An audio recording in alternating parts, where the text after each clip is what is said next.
चैनपुरा स्थित सूफी अरबी मदरसा में मिड डे मील के द्वारा किया जा रहा दूषित भोजन वितरित। दूषित भोजन का परिजनों ने वीडियो बनाकर किया सोशल मीडिया पर वायरल।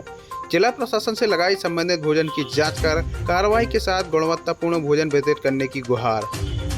दमोह शहर की चैनपुरा स्थित सूफी अरबी मदरसा, जो कि राज्य शासन के द्वारा संचालित है, यहाँ आसपास के गरीब तबके के बच्चे शिक्षा ग्रहण करते हैं।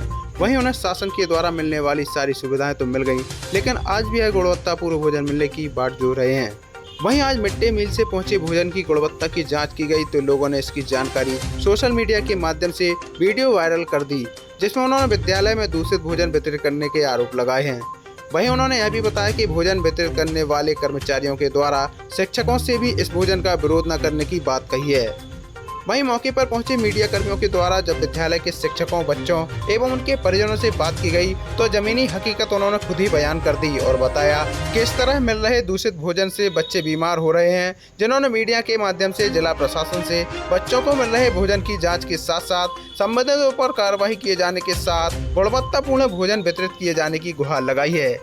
इसी के साथ उन्होंने विद्यालय में पहुंचने के लिए बच्चों को रास्ता न होने के कारण रास्ते की साफ सफाई करा जाने सहित बुनियादी सुविधाएं उपलब्ध कराने की गुहार लगाई है। जी बताएं बेटा, क्या नाम है आपका? माहिरा। क्या नाम है? माहिरा। किस क्लास में पढ़ रही हैं आप यहाँ पर? तीसरी। यहाँ खाना मिल रहा है, कैसा मिल रहा है बेटा? कच्चा और पतली दाल आ रही है, कच्चे चावल आ रहे हैं। अच्छा, तो ये आप लोग खा रहे हैं या नहीं खा रहे हैं? ये पेट में दर्द हो रहा है, खा नहीं रहे। अच्छा, क्या चाहती हैं कि अच्छा मिले खाना? हाँ। इसकी शिकायत की है आपने? अपने टीचर से बोला है आपने कि ये खाना ठीक नहीं आ रहा है? हाँ। अच्छा, कब से आ रहा है ये खाना इस तरह से? बहुत दिन से। अच्छा, बताने दिखाइए जरा कैसे आ रहा है। कच्चा।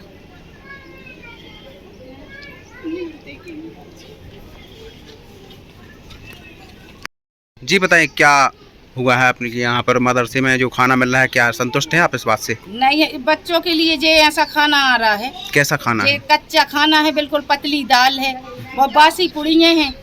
तो हम लोग तो जो घर में भी नहीं खिलाते अपने बच्चों को। अब खाना नहीं देना है आपको सही से तो फिर भेजो ही नहीं। और बच्चों को दस्त लग रहा है, पेट में दर्द हो रहा हो तो क्या करें हम लोग? क्या चाहती हैं आप? हम लोग जो चाहते खाना में सुधार हो। अब हम लोग मैडम से बोलते, मैडम भी बोल रही उनसे, तो तुम कह रहे कि कोई स्कूलों में आपत्ति नहीं है, तुम्हें आपत्ति क्यों है? क्या नाम है आपका? शबनम। ये कहाँ का, कौन सा स्कूल है, क्या नाम है स्कूल? क्या नाम? सूफिया। कौन सी जगह है ये? जी चैनपुरा। जी बताएं, क्या नाम है आपका, कौन सा स्कूल है, क्या कौन सी जगह? हमारा सूफी अरबी मदरसा चैनपुरा है और हम लोग यहाँ मदरसा संचालित करते हैं। मध्य प्रदेश मदरसा बोर्ड से संचालित है। जी। यहाँ पे जो मध्याह्न भोजन आता है वो सरकार की तरफ से आता है, तो सभी स्कूलों में एक साथ आता है। हम लोगों ने कई बार उसकी कंप्लेंट की कि भाई आप छोटे छोटे बच्चे हैं, गरीब बच्चे हैं, ये खाना यहाँ वाले शौक से खाते हैं, आप थोड़ा सा इसकी क्वालिटी मेंटेन करें। दाल भी पतली आती थी पहले, चावल भी कभी कच्चे कभी कैसे। आज जो पूड़ी आई हैं वो एकदम कच्ची सी हैं और ये गार्जियन शिकायत कर रहे हैं कि ये कच्ची पूड़ी हैं, बासी हैं, ये इनका खाना अच्छा नहीं है, हमारे बच्चों के पेट में दर्द हो रहा है। तो इसके लिए हम चाहते हैं कि उन तक ये बात पहुँचे और क्वालिटी थोड़ा सा मेंटेन करें और गुणवत्ता लाए खाने में, जिससे बच्चों के स्वास्थ्य पर कोई गलत प्रभाव न पड़े। बारिश का सीजन है, खाना अच्छा देंगे तो बच्चे स्वस्थ रहेंगे। इसकी आपने जिला प्रशासन से शिकायत की है कि इस तरह से खाना? हमने उन्हीं से बोला था जो भैया खाना लाते हैं कि भैया कहाँ से आता है mid day meal? Mid day meal अब ये नहीं, सरकार की तरफ से आता है। क्या नाम है आपका? जिया रहमान। लगभग कितने बच्चे यहाँ पर हैं? यहाँ लगभग अभी रजिस्टर्ड 65 के करीब हैं। अच्छा, कितने उपस्थित रहते हैं करीब? 60 के, अभी तो कर शुरुआत है तो 50 के आसपास आ रहे हैं बच्चे, फिर तो रजिस्टर्ड तो 70 के ऊपर पहुँचेंगे। बाकी सारी सुविधाएं मिल रही हैं बच्चों के लिए? बाकी सब मिलती है गवर्नमेंट की। कलेक्टर के नेतृत्व में कलेक्टर सभागार में आयुष्मान कार्ड की थीम पर किया गया जनसुनवाई का आयोजन। विभिन्न लोगों ने समस्याओं के संबंध में सौंपे आवेदन। आज कलेक्टर सुधीर कुमार कोचर के निर्देशन में कलेक्ट्रेट सभागार में थीम बेस्ड जनसुनवाई का आयोजन किया गया, जिसमें मुख्य रूप से इस मंगलवार के दिन आयुष्मान कार्ड से संबंधित समस्याओं को प्रमुखता से सुनते हुए मौजूद लोगों की समस्याओं को सुना गया। इसके साथ ही लोग नल, जल, आवास, बिजली सहित अन्य समस्याओं को लेकर भी मौके पर पहुंचे, जिनकी विभिन्न श्रृंखलाओं में बैठे अधिकारी कर्मचारियों ने समस्याओं को सुना। वहीं कलेक्टर सुधीर कुमार कोचर ने मौजूद अधिकारियों के लिए समस्याओं के निराकरण के संबंध में अधिकारी कर्मचारियों को आवश्यक दिशा निर्देश दिए। जहां कुछ समस्याओं का मौके पर ही निराकरण किया गया तो कुछ समस्याओं का समय सीमा में निराकरण कराए जाने के निर्देश दिए। वहीं कलेक्टर ने मौजूद लोगों से भी एक पेड़ मां के नाम लगाने की अपील की। इस दौरान मुख्य रूप से कलेक्टर सुधीर कुमार कोचर, अपर कलेक्टर मीना मसराम सहित विभिन्न विभागीय अधिकारी कर्मचारियों की मौजूदगी रही। प्रति मंगलवार जैसा कि आप जानते हैं जन सुनवाई होती है। आज भी जन सुनवाई हुई, लेकिन आज की जन सुनवाई की दो बड़ी विशेषताएं थी। पहला तो आज की जन सुनवाई में जो थीम बेस्ड जन सुनवाई थी वो हमने आयुष्मान कार्ड की रखी थी, जो कि कलेक्टर कार्यालय में थी, और जो जन सुनवाई नगर पालिका में हुई उसकी थीम अलग रखी थी, प्रधानमंत्री आवास योजना शहरी। तो मुझे बताते हुए बड़ी खुशी है कि दमोह नगर पालिका में 350 से भी अधिक आवेदन आज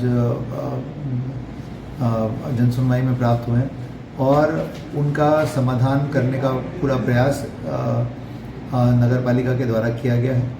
और जिनमें पात्रता नहीं थी या जिनमें कोई कार्रवाई संभव नहीं थी उनको वस्तुस्थिति बता दी गई है, ताकि वो बिल्कुल स्पष्ट रहे उन्हें कि वो इसके पात्र हैं कि नहीं हैं या उन्हें वो लाभ मिल सकता है कि नहीं मिल सकता। कलेक्टर कार्यालय में भी जो जन सुनवाई हुई उसमें भी 350 के लगभग आवेदन प्राप्त हुए।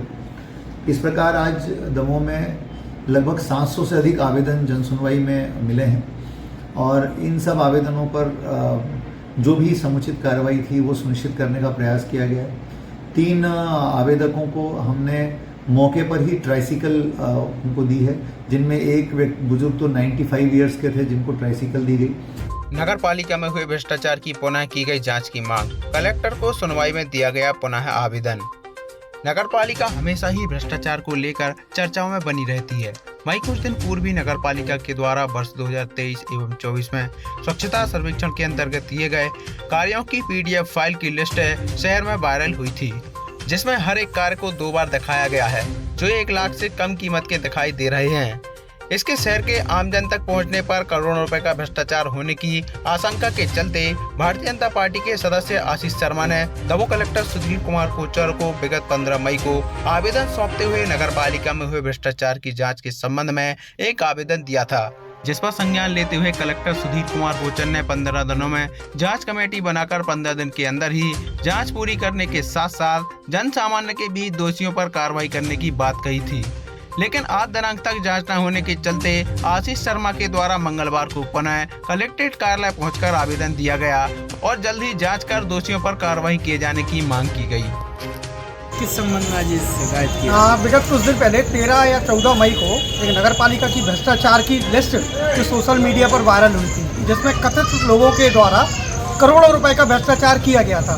उस संबंध में हमने 15 मई को माननीय कलेक्टर महोदय जी के लिए आवेदन देकर उसकी लिखित शिकायत की थी और माननीय कलेक्टर साहब ने वीडियो और सोशल मीडिया के माध्यम से और विभिन्न पत्रकार पेपरों के माध्यम से ये बताया था कि ये जांच 15 दिन में पूरी कर ली जाएगी। आज विगत 2.5 महीने हो चुके हैं, उस जांच के विषय में हमारे लिए और जनता के लिए कोई भी जानकारी प्राप्त नहीं हो रही।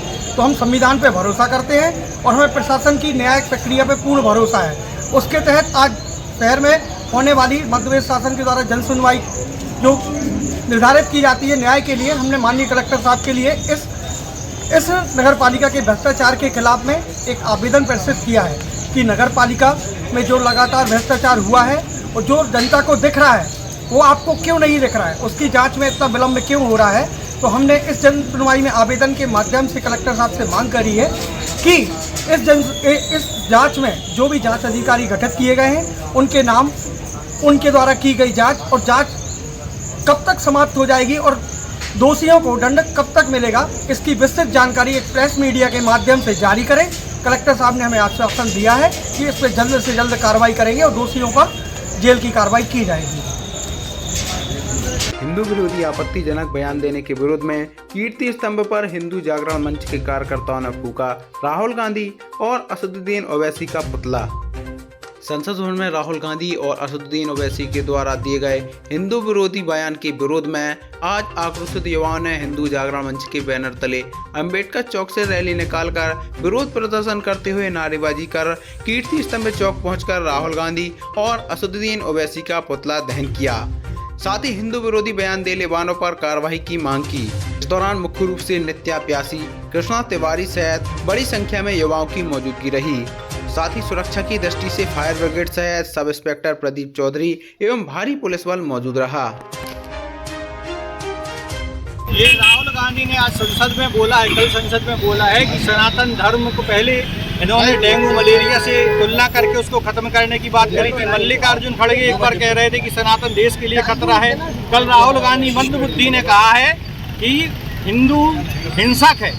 अगर हिंदू हिंसक होता तो मैं ये कहना चाहता हूँ कि आज ये संसद में खड़े होकर इतनी हिम्मत नहीं जुटाते कि ये भाषण दे रहे होते। पुतले की जगह अगर हिंदू हिंसक होता तो राहुल गांधी यथार्थ में जल रहे होते। अगर हिंदू हिंसक होता तो 1984 के सिख दंगों में उसके बाद राहुल गांधी का पूरा परिवार जिंदा ना होता। अगर देश सही नहीं होता तो आज ये गांधी परिवार जिंदा ना होता। तमिलों का इन्होंने हत्याकांड किया, तमिलों की हत्या करी, गौ सेवकों की इनने हत्या करी। अब ये सनातन की हत्या करने के लिए देश में षड्यंत्र रच रहे हैं, जिसका विरोध करने आज हम लोग इधर आए थे और राहुल गांधी का पुतला दहन किया है और आगे भी हम उनकी विचारधारा का विरोध करते रहेंगे।